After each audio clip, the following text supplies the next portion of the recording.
Good morning, everyone. Welcome to Sun Up on 7. Thank you so much for joining us today. It is Wednesday, January 5th. It's awesome having you with us. Before we start our first conversation, let me remind you that you can follow us on our various social media platforms, which include Facebook, Twitter, Instagram, YouTube, and TikTok. Like our profile, share our profile with your friends, with colleagues, because we want to make the Sun Up family grow a bit more. It's been growing, and we love it, and we thank you so much for the support. Like our pictures, like our posts, comment. Tell us what you like. Tell us what the conversations that you think we must have on the show, because again, that makes everything get better here on Sun Up on 7. And now we invite you to join us on our first conversation with the Minister Kareem Musa, the Minister of Home Affairs and New Growth Industries, and we talk about crime in Belize. So we're doing an assessment of what happened last year, and of course, what can we do in the next year to come to improve what is our response to crime. Good morning, Minister Musa. How are you doing? Good morning. Happy New Year's. Good morning, Kevin, and good morning, Renata. And yes, Happy New Year, Renata. Like you said, you'll be hearing that for the next couple of weeks, yes. but certainly it's always good to see you guys, and I want to wish your wonderful staff here at 7 News a very Happy New Year as well, as we discuss the future of policing in Belize this year coming up. And of course, the past, 2021 as well. Yeah, definitely. So, we're going to start off. So, we have a lot of questions to go through. So, it's going to be a very Lay them on, Renata, lay them on. I'll lay them on. I have my paper for read out nice and pretty too as well, guys. So, as you know, 13 minors lost their lives to violence in 2021. A dozen to guns. What is being done to ensure that this trend doesn't continue for this new year, 2022? Yes, I have to say, Renata, even though the statistics show that for the most part, crime and murders in particular, violent crime has been down for 2021, probably the most disheartening aspect of 2021 for me as minister has been the loss of lives of the young persons in our country, really robbed of their youth and robbed of their lives, and in many instances totally unjustified, whether it was mistaken identity, whether it was by mistake that one of them was shot. It certainly, definitely begs the question, what are we doing as a community, not just as a police department, but as a community in terms of our roles as parents to these children, to make sure we know where they are at all times, to make sure as good neighbors we look out for the young ones in our neighborhood. There's a lot that each and every one of us can do. And certainly on the part of the police department, that has been something that I have been driving home, that we need to look after our minors. And so there has to be greater protection for them. We have to root out all of these cases, investigate them like every other murder. We have to investigate them. We have to find the culprits of these murders, arrest them, charge them, and ensure that they are convicted. And so that has been the focus of the department, to make sure that we make those arrests, very important arrests, as in all cases. And I have to say that of the last 10 murders in 2021, we've made at least 80% of them. We've solved them in terms of arrests. So that is a good end to 2021. The last 2 months, I have to say that we saw an actual very positive trend. The same way it started in 2021 on a good note, that violent crime was down, we ended off with violent crime down, and that is in large part due to good policing efforts, greater patrols. I'm sure that those in the city have seen greater police presence, especially around the shops at Christmas time. And definitely a lot of it is attributable to our new approach to fighting crime, which encompasses bringing on board all stakeholders under the banner of the Leadership Intervention Unit. It's going on 2 months now. January 7th will make 2 months since we had the last gang-related murder. Okay. I know that there was a murder of Akeem Welch, and we're looking at that to see if there could be possible retaliation for that one. But definitely the last 2 months, November and December, were fairly peaceful in Belize City, and we want to continue that trend certainly in 2022. And working closely with the Ministry of Education to ensure we get the rollout of free education on the South Side, working closely again with the Department of Youth Services and Mr. Kevin Cadle. I actually have a meeting this morning with Mr. Cadle and Mr. Dawson to make sure our plan for 2022 continues on the same good path that we ended off in 2021. And so a lot of positive things coming out at the end of 2021. But at the same time, we cannot forget the loss of the young lives, and especially 2 months in particular, May and August of 2021, where we had a lot of gang-related murder in Belize City. As you know, it's a domino effect. When the one murder happens, there's just retaliation after retaliation. And really, that is the thrust of the leadership intervention unit to intervene before a murder happens. So if we have knowledge or intelligence of possible peace being broken among different gangs, we intervene in advance. If it is that we cannot intervene in time, then definitely bring all the parties on board and see how we can communicate, because that is what has been missing in Belize City, at least for the last couple of years, is that communication between individuals, bringing them to the table and making sure that they can communicate in a positive way with one another. As you would have seen, again, in December, we took 50 of them to Mountain Pine Ridge, and that was a remarkable experience for them because many of them have never been outside of the four corners of their community. Really and truly, they feel trapped in their community because they grew up in these gang-infested areas, and they feel as though they have to be a part of this tradition, so to speak, a very bad tradition of going up in crime and fighting against others when you really don't know what the reason is behind all these gang murders. That's really good to hear. I like that intervention with taking them to Mountain Pine Ridge. I feel it's important to take them outside of their environment so they can see something different. What we also signed last year, Minister Musa, is that with the number of murders, especially of these young persons, we saw a public uproar. We saw protests demanding different reforms within the Belize Police Department. So what was the impact that that had within the many plans that happened later during the year and now going into 2022? Well, a lot of it has to do with the training of police officers. And the reform really, from my approach as minister, comes from the ground up. And so we had our first opportunity to make a huge impact with our Squad 95, our first recruitment of this new administration. So that's 225 officers. And what we made sure was that all officers had a high school diploma. Okay. All of them had to have graduated high school. And that's the first time in the history of Belize that that has been done.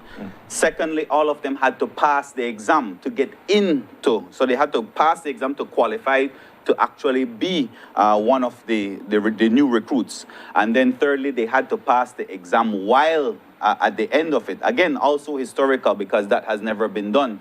And so there's this whole revising of the curriculum to a more community-oriented policing strategy that is also complemented by a social justice strategy. And so a lot of our youths, the 225, are very socially conscious when it comes to policing. So they're coming out now, 10% of the overall police population has this particular training, and hopefully they can infuse that positive energy with the rest of the police department. But at the same time, the next 90% of police officers, the 2,000 of them that are out there, we have to continue this type of training, taking them back for refresher courses, taking them back for courses in de-escalation of situations. You saw the other day, there was an incident in front of Shisha where a police officer hit a young man in the head with his gun.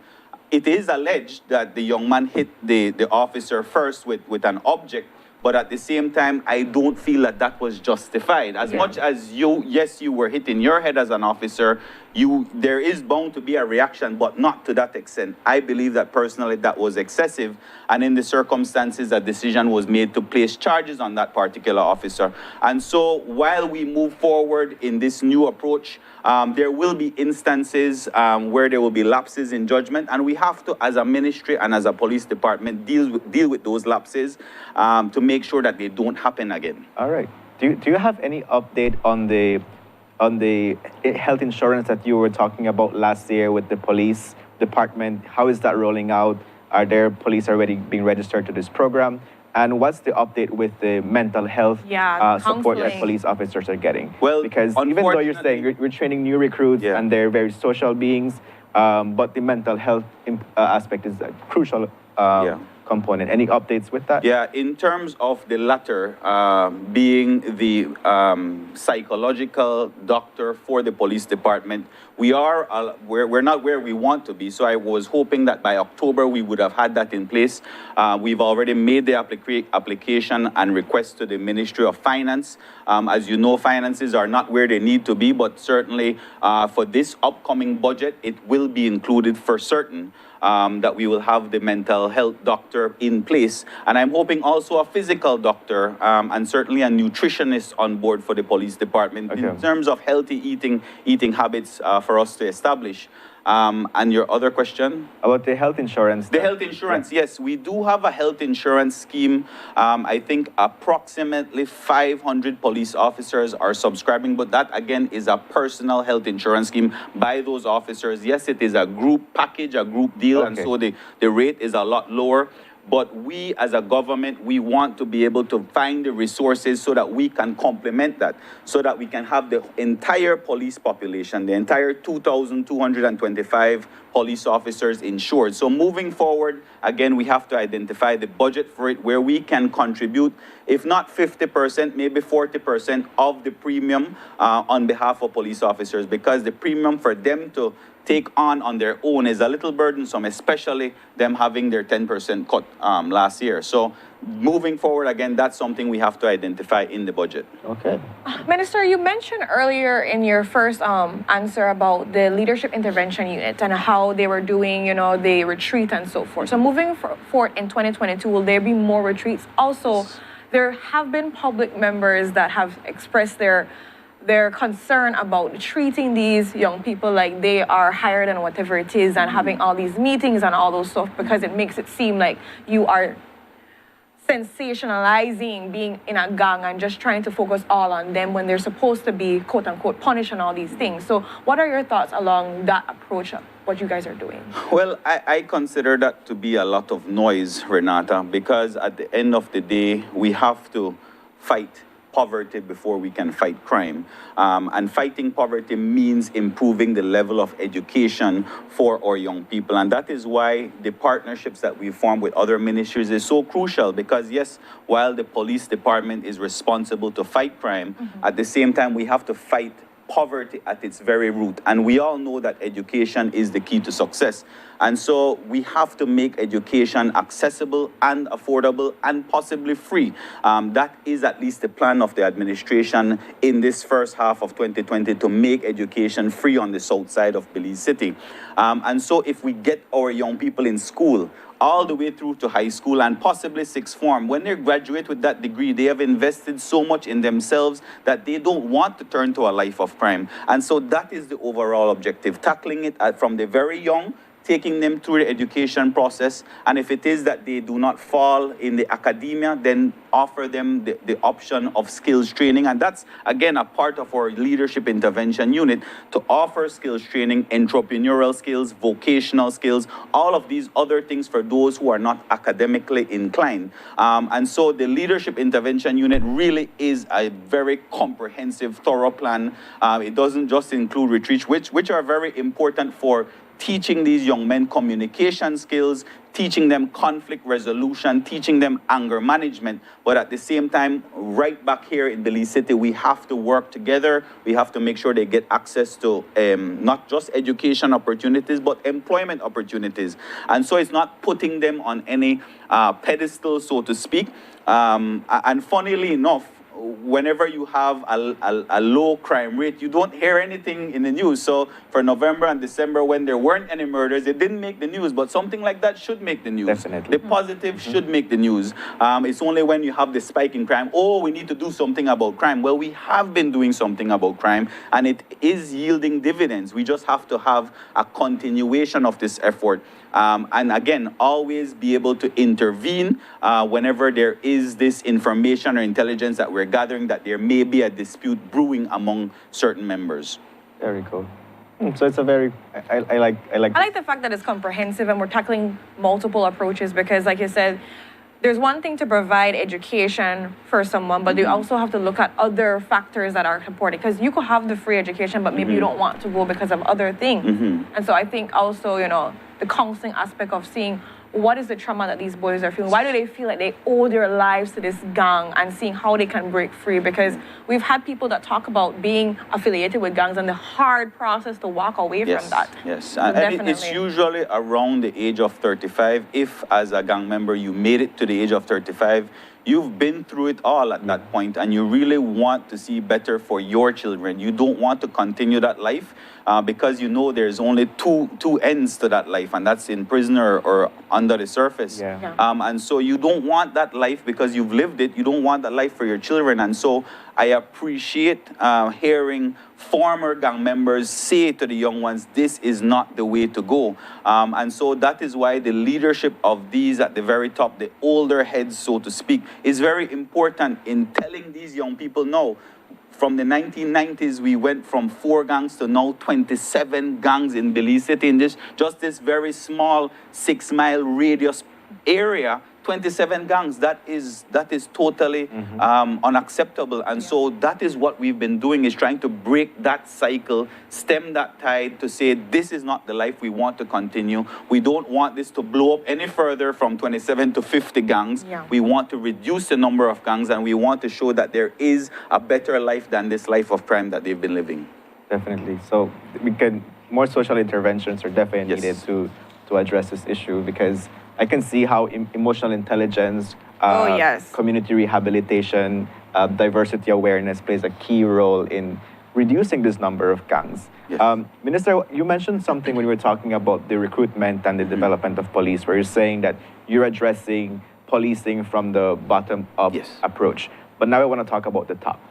So we've been in the news where there has been high-ranking police officers, for instance, Assistant Commissioner ACP Vidal, and there has been reports of police involved in different narco-trafficking. At some point, when we were asked Commissioner Chester Williams about this, he said it affects the morale of the police department in general. But also, based on these reports, it's known that we can assume that this is just a tip of the iceberg. So we want to know, how deep is this iceberg? What's happening within the police department at the top approach? And how does this is being addressed to, improve policing in general? Because if we're thinking we're bringing new recruits with a different mentality, but they're seeing what's happening up there, it kind of kills your vibe to ensure that I'm going to be an exceptional police officer based on what's happening up here. What is being done within the department? Well, speaking specifically about the officers who have been caught, so to speak, in relation to the drug plane landing, it is important for us as a department, and I keep saying this time and time again, because a lot of people like to look at the glass half empty when I look at it half full. I am so elated that we were able to capture the particular culprits in the 2 different instances, and we have made arrests. So we have to make examples of those individuals.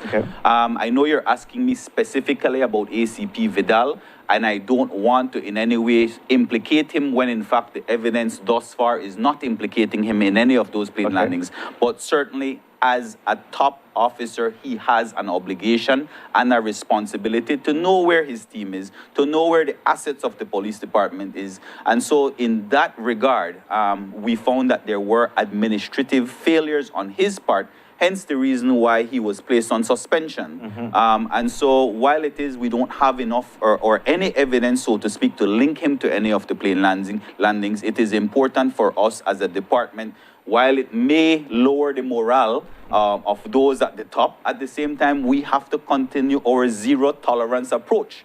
And again, like I said, I am very elated that we're able to foil the 3 out of the last 4 plane landings in Belize, because we don't want to go down that path. We don't want to become a narco state like Mexico, where in Tulum and Cozumel, the narcos are just going and shooting up resorts. That is not what we want for our Belize. And so as a minister and as a department, we want to ensure we don't go down that path. And if it means rooting out those involved in any of the security forces, whether it's police or the BDF or the Coast Guard, we will do so. And so I'm very thankful for the good work of the police department in relation to the 3 out of the 4 last narco landings. Definitely. And so in regards to that, have any other officers been investigated? Because I know now you have to really take a magnifying glass and be like, okay, who else is involved? What's happening? Are people being questioned? And well, is how is happening with the monitoring process of these things? Because a lot of times, I'm not saying you want to micromanage anybody, any department, anything like that, but it's also a check and balance to know that you do what you're supposed to do.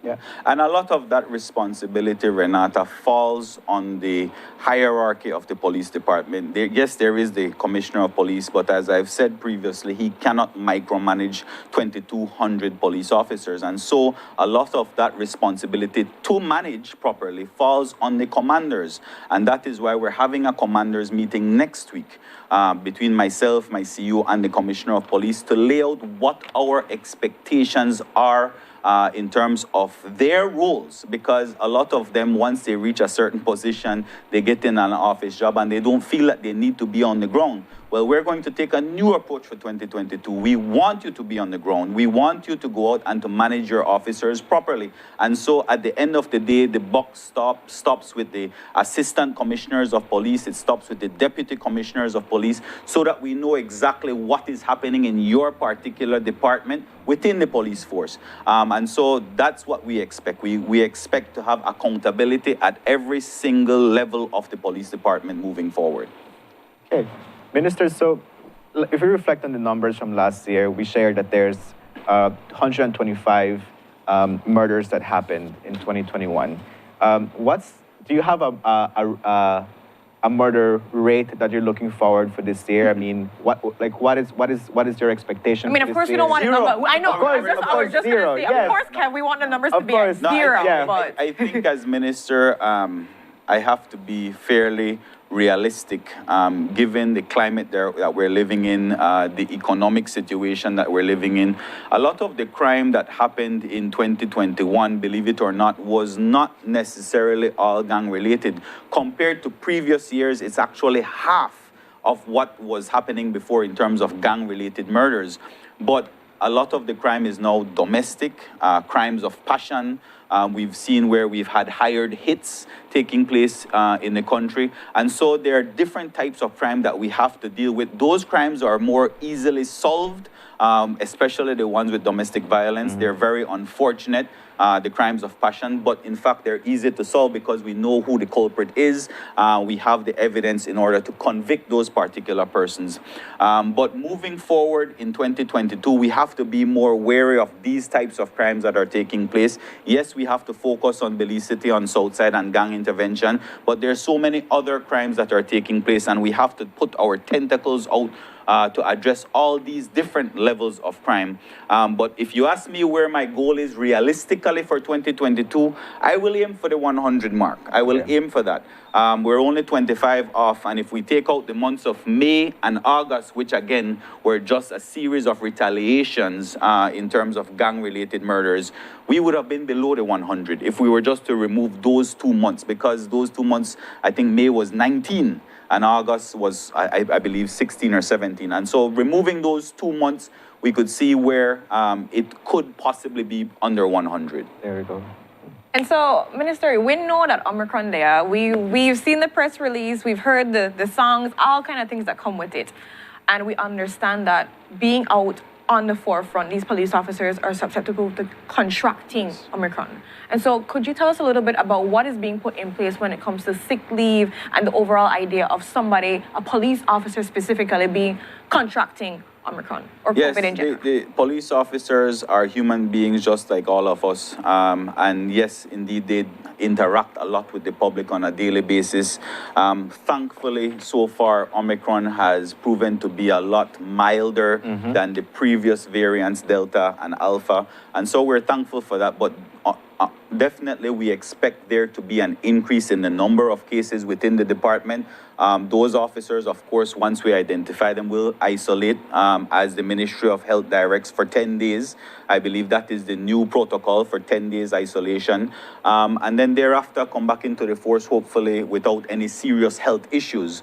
But definitely, that is a concern of ours, as it is for everybody across Belize, dealing with the new variants as they come out. I heard there's a new one in France now that was detected. So I was hoping Omicron was the last, but I guess we're not there yet. You bring a friend. No, we're not there yet. It feels like that. Yeah. So, Minister, today is Police Association's Elections Day.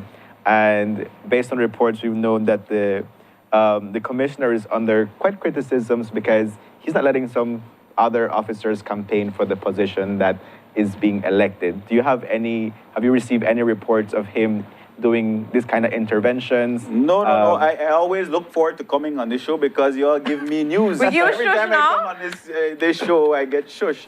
But I know I have not heard of any complaints in that regard in terms of the police association elections against the commissioner of police and the campaigning that takes place. I haven't heard those complaints. Okay. I want to look at getting personal now, Minister. For you, you've been in office for about a year now and change, and you've seen, the murder rates, you've seen everything that's been happening, the work that you've been doing, but also, seeing things being exposed, and you're in a very difficult position because, eyes are always on you. How do you feel that you have performed for this past year coming now? What do you think you could have done better? And what are you looking forward to for 2022 now with your performance? Well, I would want to give myself a better grade than Channel 7 did. But as I told Jules, thank you for not giving me an F. You gave me a D. But D means it's an improvement from where we've come. And I've always said for things to get better, they must first get worse. I know that's a concept, a difficult pill to swallow. But what that is it's certainly coming out with an admission that there are essential things wrong that you need to identify and you need to address within the department. And that has been my objective for 2021. It's part of the growing pains, so to speak. And I look forward to making it better, to improving the standards, to raising the bar of excellence within the police department. That has been my goal from day one. But again, you have to go through that growing pain phase of rooting out those who should not be there, right, and then making greater use of those who are performing at their very best within the department, rewarding them, acknowledging, highlighting their accomplishments. That is something that I look forward to in 2022, is highlighting those police officers who have been doing their utmost best in their jobs, given the very difficult situation. We always have to remember that their obligations have increased. It's not just fighting crime anymore. It's chasing planes at night. It's chasing people who are not wearing their mask properly or not social distancing or going into restaurants masquerading as bars. So there's a lot of new obligations placed on the shoulders of police officers. And we as a society, we need to acknowledge that, and we need to play our part as well. Whether it's joining a neighborhood watch group, being the eyes and ears of the police officers, so we can assist them in doing their job more efficiently and assisting them in solving particular crimes. I think there's a lot more that we can do. Crime is not just a police issue. It is all our issue. It doesn't play politics. It's not red or blue. It affects all of us. And so the sooner we realize that as a country and as a community, and we work with police officers, I think we will see a much safer Belize. Yeah, definitely. It really resonates, that fact that everybody has to play a role in addressing crime in Belize. It's not just the police department. We also can be a support system for them in ending this. And I want to touch base on something that you mentioned really earlier in the conversation, and it's popping in my mind because of what you're saying. Everybody has a role, and we all know this, but what do you have to say in regards to comfort or just understanding or whatever your comments are on when it comes to people that are murdered in their comfort of their homes? Yeah. Because I know you mentioned earlier, parents need to know where their children are, but to be very honest, Minister, sometimes you're in your house to play video games, and you are getting murdered for that. And so it's been a very difficult pill to swallow to understand where do you go, because some people just don't feel safe. And so what would you say in regards to that for the families that their children are not doing anything wrong? They're being good parents. Yes. I'm sure Dwayne mom was being a good parent. Absolutely. It's just like being normal, and then these things are happening. Dwayne's mom is such a remarkable person. And being minister, that's one of the roles that I said I have to take on. Before coming into government, I think all of us had a sense of being numb to crime. And I said, you know what, I'm not going to be numb. I am the person at the top of the police department. I want to go and I want to comfort these particular mothers who are losing their children senselessly. And you're perfectly right. I believe Rondine is her name. Rondine had done an excellent job with Dwayne, just hearing all of the stories, how much she protected him, how much she did everything in her power to make sure that he did not fall victim like this. And so it's very unfortunate, and we as a community have to come to the comfort of mothers like Rondine and other mothers, the mother of Lady Gillett, Miss Bryony. We're in constant communication of what we can do better as a police department. And so moving forward for 2022, I don't want to see another young person die like this. You know, it was a very horrific year, and we have to do better in 2022.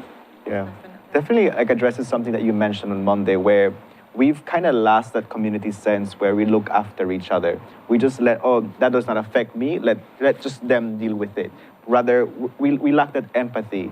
So I like that you're saying, you know, we can no longer be numb to crime. Let's all be part of this community, and let's all address what's happening in our space.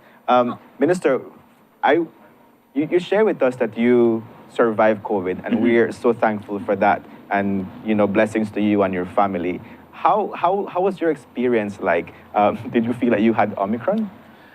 You think you will bring Omicron? I'm not a doctor. I think y'all will have on a doctor shortly. But if I were to give my lay person opinion, I would want to guess that, yes, I did in fact have the Omicron variant, particularly because the symptoms that were associated with Delta, none of us in our family had. We did not lose our sense of smell or taste. Yes, we had body aches. Yes, we were fatigued, headaches and coughing. My youngest son, he's 11 years old. He's right on the cusp of getting the vaccination, and he's been behind us. I want to get the vaccine.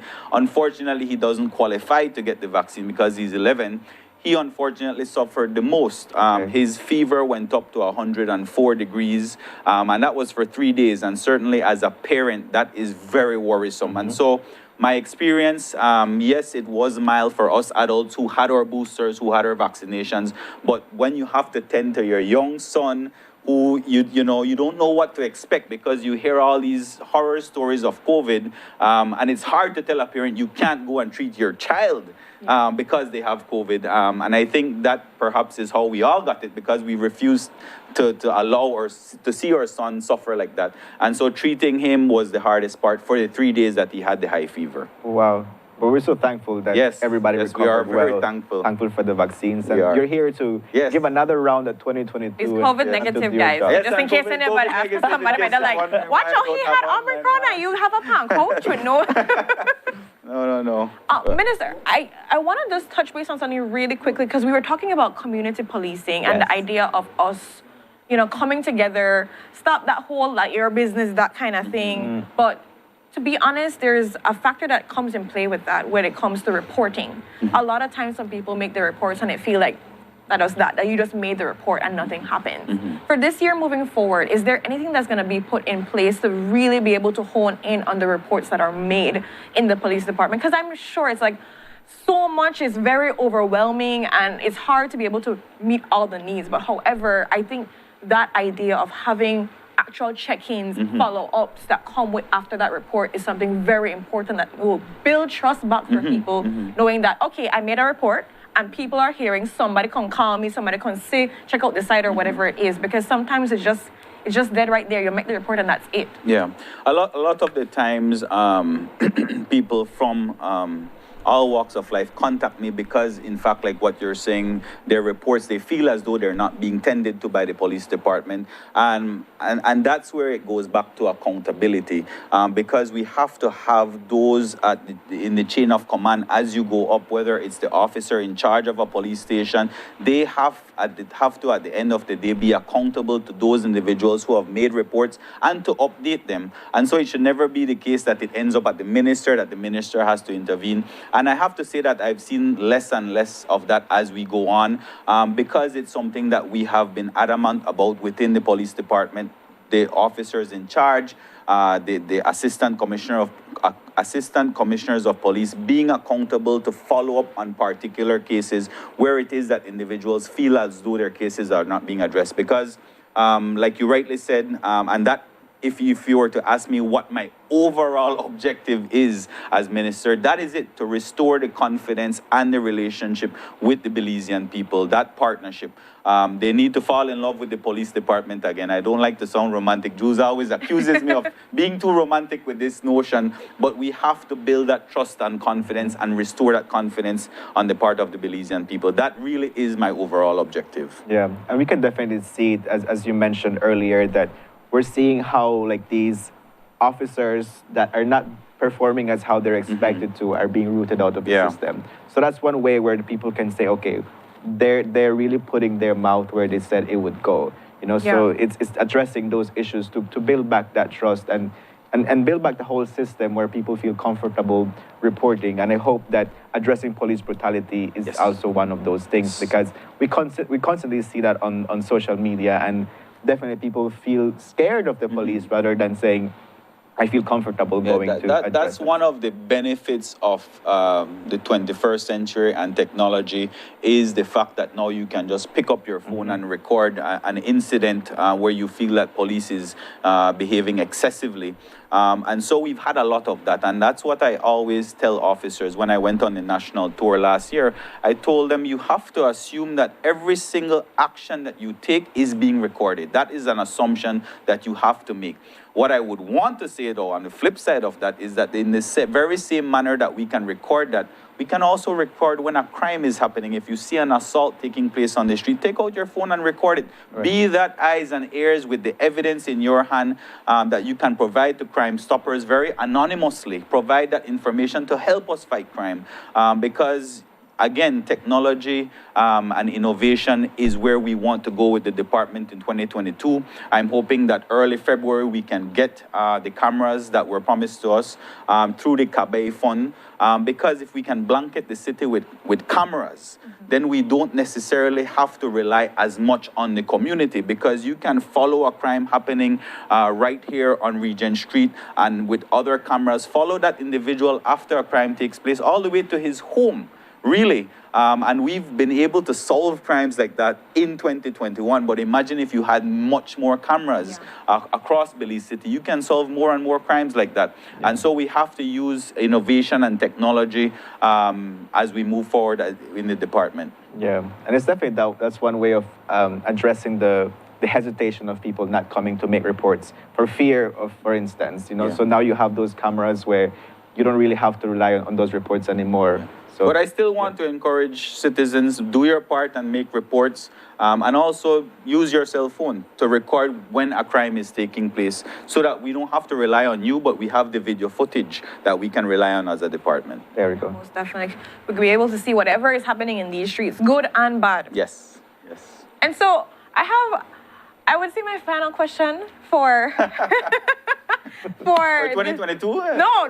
I will always have questions. But, a year from now, as we see, Compol is, in position and everything, and people are wondering, will he be in position a year from now? What's the plan when it comes to Compol and, being in leadership in your mind? I think the commissioner has been doing an exceptional job. Again, a lot of people have a lot of expectations of him, but he's just one man, and he cannot do it all. And in many instances, he has to intervene personally with the incident that happened in Sand Hill. He personally had to go on the scene. He takes a personal involvement and interest in each and every case, and I like that, And I see the commissioner continuing on in 2022. I don't see there being a change in the top for the Commissioner of Police. And I know he has his own aspirations. We always talk about that. And I cannot disclose that on your show. You'll have to give me that shush next time we speak, because you all always have to leave breaking news. So he has his own aspirations. And so we are thankful for the time that he has offered himself in that leadership position with us. And like I said, I think in 2022, he will continue in that role. Okay. On a personal note, we're aware that your dad was not doing so well. Do you have any update on his recovery? How was the holidays? He's actually been doing really well. Okay. He's, of course, bunkering down because of Omicron, and it's very, very contagious. So I haven't been able to see him at least now for a month. Again, before I contracted Omicron, or I think I contracted Omicron, but we speak on a regular basis, and he's been doing well. His mobility is improving, and I'm hoping that 2022 he can walk on his own. We always have these milestones that we set, but he's been getting a lot of physiotherapy in and exercise in, and that's very important. And I saw a video of him last week, and he was doing great. Wow. So I think he's on his way to recovery, and he's doing well. That's good to hear. really good We to wish him hear. continuous health. and Yes, thank hopefully, you. like as you said, 2022 will be, well, he will back. Yes. back Be as walking on fully and walking. sunshine. That kind of And be on sun up, who knows? Yes, by all means, Yes. we'll get him to dance because When all the variants are gone, I'm sure he'll yes. be on. So, you posted me dance, Tion. I just want to throw that I out there. danced? You supposed to dance supposed so to long dance. on this Ah. show. How much time have you come on the show? Like 3. 3 times. 3 times, Yes. and you're supposed to dance Yes. for us, at some point because Can you're I- gonna bring treats. It's so you have to raining do outside. something. Can I get a rain check on that? He always tries to get out of this of yours, like Yes. every time. Bring snacks away, No, and then dance away. Next That. time I'll bring some meat pies. Yes.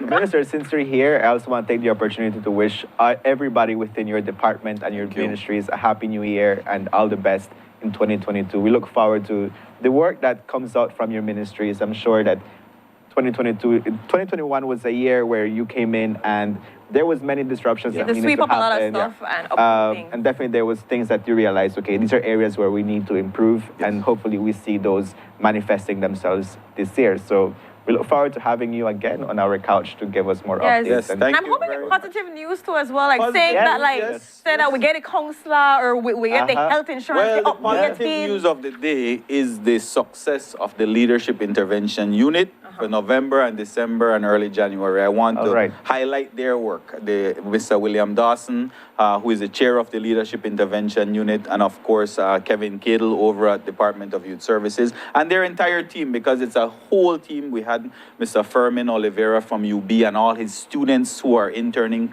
They went out to the camp in Mountain Pine Ridge to teach the young men Oh, conflict wow. resolution. And so there's a lot of behind the scenes work that we're not seeing and that we're not highlighting as a media. And I want to place that as a responsibility on the media for 2022. Highlight the good stuff, because it's not always the negative. People want to see heartwarming stories at times, and I think there's a lot there. You just have to scratch the surface and you'll find it. We definitely need to get Mr. Dawson Mr. in. Dawson and get an Mr. Kale, update. yeah, on talking about what's happening. I want to ask in that same intervention, is there a woman involved? Yes, we have Dr. Lorna Mckay, who is involved, Miss Gretchen, I forgot, I think Gretchen Smith is her last name. A lot of women involved, a lot of pastors involved, a lot of the business community involved. It really is what the Crime Control Council should be, just formed as an ad hoc committee, but doing such good work. And again, we look forward to these types of partnerships as we move forward, not just interministerially, but definitely among the wider population, because we always have to acknowledge crime is everybody's business. It really is. And so I just want to tell you thank you so much, Minister, for being here, Thank you, for Minister. sharing your time. Yes, thank and we look forward to having you back with more positive news and meat pies and everything. And a with possible dance. And a possible dance, Wow. guys, with a get somewhere. He's getting Real Maybe- politician alone promises. Maybe after, I know, no make it be empty promises, because people will come back and say, watch how he say, man, do something and never Well, do it. I'll be okay with the meat pies for The this. meat pies, it's not really meat pies. You know, just buy you food. Oh my Yeah. God. You know what, Kevin? You know it works for you too. You want Prime Minister and I want dance. I say I put two on the box, man. But anyways, with that, we go to our next commercial break. When we're back, we're going to be talking budgeting. It's 2022. Money maga season might be in, but guess what? Your money will be coming in soon. Let's talk about how we're going to be able to budget that money. What can you do? What you shouldn't be doing? And we'll answer all of your questions. Stay tuned for that conversation.